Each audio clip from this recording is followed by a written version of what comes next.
You've got to be kidding me, Lauren. My dad's voice sliced through the conference room like a jagged blade, sharp and unyielding.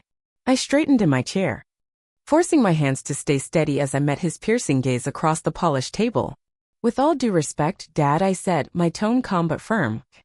I wouldn't be throwing this out there if I didn't think it was the smartest move for the company. His face tightened, a storm brewing behind his eyes, but I wasn't about to back down.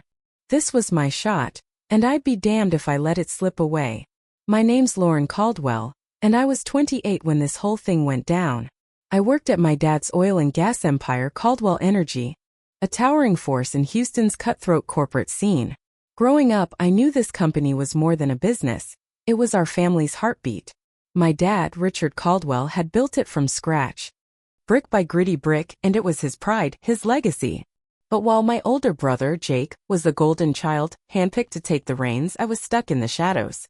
No matter how many degrees I stacked up or how hard I clawed my way through the ranks, Dad never saw me as part of the game plan. Still, I wasn't the type to roll over. If I wanted his respect, I'd have to fight tooth and nail for it. When I first signed on at Caldwell Energy, I didn't expect a red carpet. Dad made it crystal clear from day one that my spot was more of a courtesy than a calling. You can join, he'd said, leaning back in his leather throne. But don't think you're getting a free ride just because you're a Caldwell. Earn it.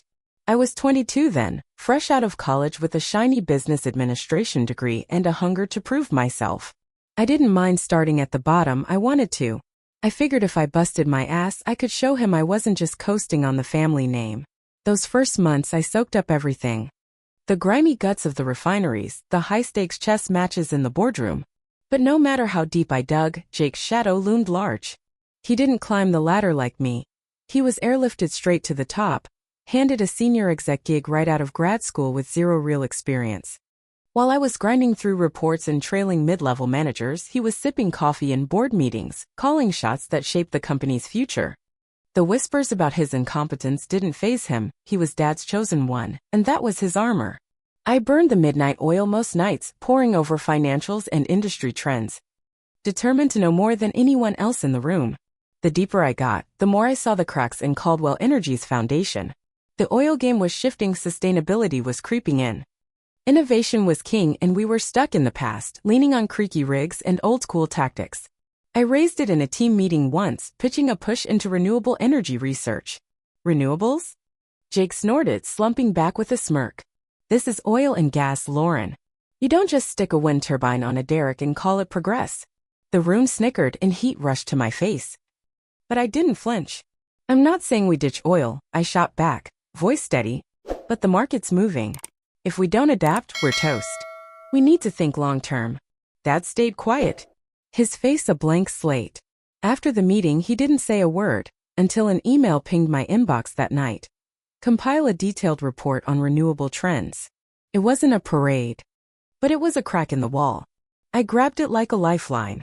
For weeks, I lived and breathed that report, digging into data, grilling experts, chasing every lead.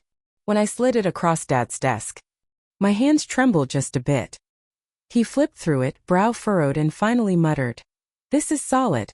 I'll take a closer look." Not exactly a standing ovation, but it fueled me. Weeks dragged on with no word. I figured he buried it in a drawer somewhere. Then I caught him tossing out my ideas in a board meeting, no credit given. It stung. But hearing my work echo in that room? That was a spark I couldn't ignore.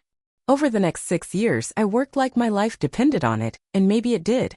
Promotions didn't fall into my lap. Every rung up that ladder was a war. Jake sailed into cushy roles on a silver platter, while I scrapped for every scrap of recognition. By 25, I was running small projects, juggling budgets, earning nods from the younger execs. It wasn't just the grind. I had to dodge the traps of a boys' club where being a woman, let alone Richard Caldwell's daughter, meant every slip was a headline and every win a footnote.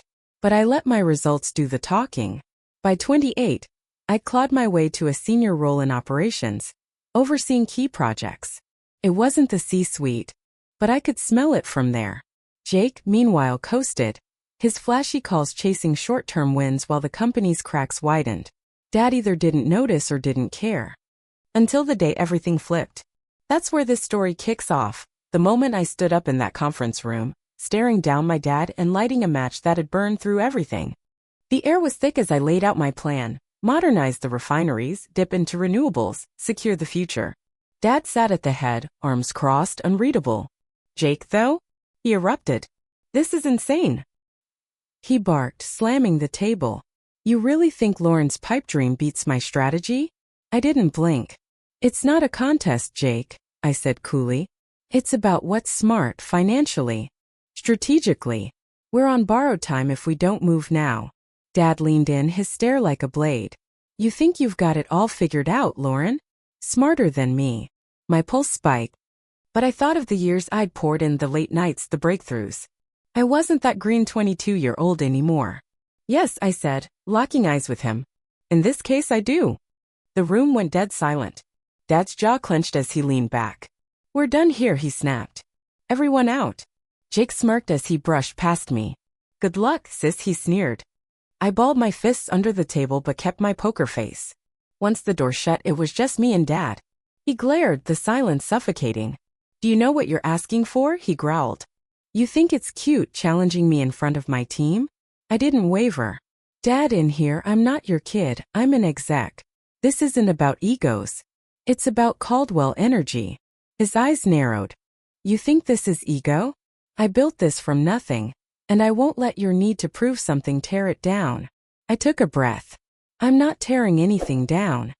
This company's everything to you and to me. That's why I'm fighting. If we don't evolve, we lose it all. He stared, then sighed. You're bold, Lauren. But bold doesn't mean smart. He stood. Conversation over. You've said your piece. Prove you can back it up. Later, I sat with Vanessa Hayes, one of the rare women in Caldwell's upper ranks. Sharp, strategic, and a survivor in this man's world. She was my unofficial North Star. So, she said, flipping through my proposal: refinery overhaul and renewables? Gutsy. Pricey. And overdue, I shot back. The refineries are hemorrhaging cash and renewables are our lifeline. We're late to the party already. She studied me. You're right.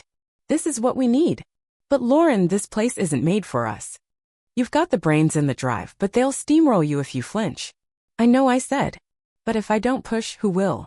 The numbers don't lie. She smirked. True. Be relentless. It'll drain you, but it's the only way. The next few weeks were a blur: late nights, coffee-fueled marathons, refining my pitch with Vanessa's input. Then one evening, Ethan Carter, a lead engineer, poked his head into my office. Heard about your plan, he said, eyeing my chaotic desk. I'm in. Surprised, I raised a brow. Yeah. He nodded. The old ways are dying. I've got green tech ideas, emissions cuts, efficiency boosts, but the brass won't bite. We dove in, merging his tech savvy with my strategy. For once, I wasn't alone in this fight. Our partnership clicked, and soon, coffee runs turned personal. Ethan got me, really got me, and I started craving those moments as much as the work. But the battles piled up. Dad stayed icy. Jake got nastier, and at a tense family dinner, my mom tried tossing me a bone. Have you seen Lauren's proposal? She asked. Dad waved it off. Ambitious but impractical.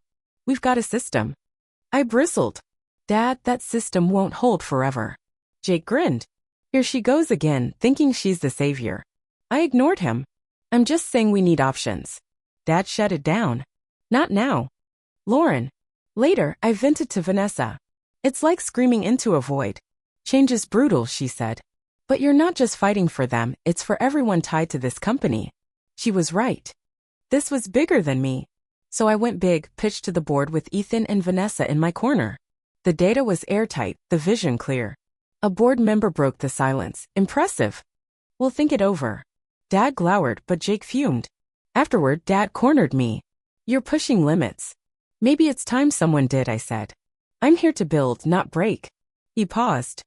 You're stubborn. We'll see. It wasn't a win, but it was a crack. Months later, the board greenlit a pilot, results rolled in strong, and the tide started turning. Even Dad thought. Muttering one night, you've done good, Lauren.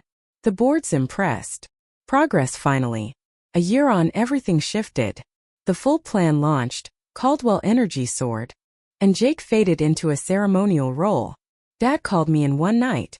You've proven me wrong, he said. I'm stepping down. I want you as CEO. My heart stopped. Thank you, I whispered. I won't let you down. When the board stamped it, I stood in my new office, Houston's skyline sprawling below. Ethan grinned. CEO Caldwell. Nice ring. Just the start, I said. With Dad's respect.